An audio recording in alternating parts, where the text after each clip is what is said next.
Serial দেখতে দেখতে স্বামীকে বলে সব কিছু রেডি করা আছে, তুমি খেয়ে নাও।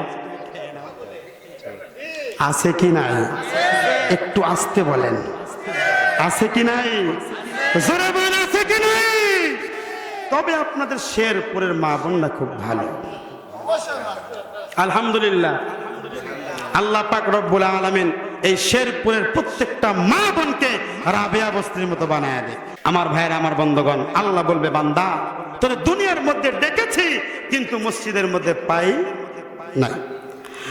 আল্লাহ পাক রব্বুল আলামিন ওই মুহূর্তের মধ্যে যখন নাকি বান্দা বলবে, আল্লাহ তোমার জাহান্নামের আগুন সহ্য করতে পারি না রে মালিক, ও আল্লাহ আমারে তুমি মাফ করে দাও, ওই মুহূর্তের মধ্যে আল্লাহ পাক রব্বুল আলামিন বলবে, বান্দা ফজরে ডেকেছি, তুই বান্দাকে মসজিদের মধ্যে খুঁজে পাই নাই। যোহরের সময় মসজিদের মাইক থেকে বলেছে, হাইয়া আলাস সালাহ, হাইয়া আলাল ফালাহ বলে বলে মুয়াজ্জিন তোমাকে ডেকেছে, মসজিদের মধ্যে যাও নাই। আবার আসরের সময় আমি আল্লাহ পাক রব্বুল আলামিন তোমাকে ডেকেছি, ও বান্দা এরপরও তোমার তালাশ করে খুঁজে পাই নাই।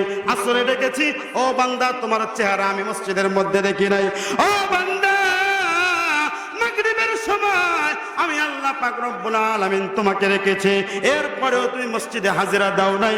ও বান্দা দিন শেষে এশার সময়ও মুয়াজ্জিন তোমাকে ডেকেছে, হাইয়া আলাস সালাহ, আসো আসো নামাজের দিকে আসো, হাইয়া আলাল ফালাহ, আসো আসো সফলতার দিকে আসো। ও বান্দা আমি আল্লাহ পাক রব্বুল আলামিন তোমারে খুঁজে পাই নাই। ও বান্দা এই কবরের মধ্যে জাহান্নামের শাস্তি তো পড়ে আছে, এই কবরের শাস্তি ভোগ করে দেখো।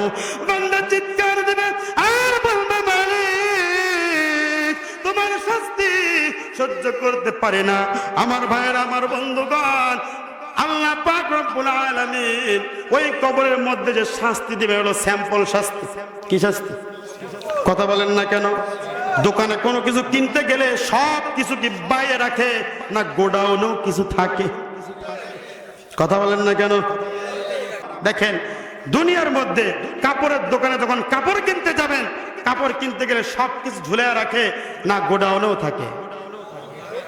কথা বলেন, গোডাউনে থাকে না? তাহলে বাইরে শুধু স্যাম্পল রেখে দেয়। কি রেখে দেয়? স্যাম্পল রেখে দেয়। তাহলে যদি বাইরে দুই একটা থাকে, বলে এই বেটা তুই পছন্দ কর, তোর যত লাগবে সব ভিতরে আছে। কথা বলেন ঠিক কিনা? বান্দা চিন্তা করবে, আল্লাহ এই কবরের শাস্তি যদি এত ভয়ঙ্কর হয়, না জানি ও মালিক খেয়াল করেন কিয়ামতের ময়দানে তোমার জাহান্নামের শাস্তি কত ভয়ঙ্কর হবে। কথা বুঝতে পেরেছেন?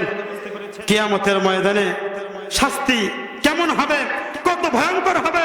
ওই বান্দা চিৎকার দিবে আর আল্লাহকে ডাকবে, আল্লাহ যদি এই দুনিয়ার এই কবরের মধ্যে এই শাস্তি এত বড় ভয়ঙ্কর হয়, না জানি কিয়ামতের ময়দানে তোমার শাস্তি কত ভয়ঙ্কর হবে।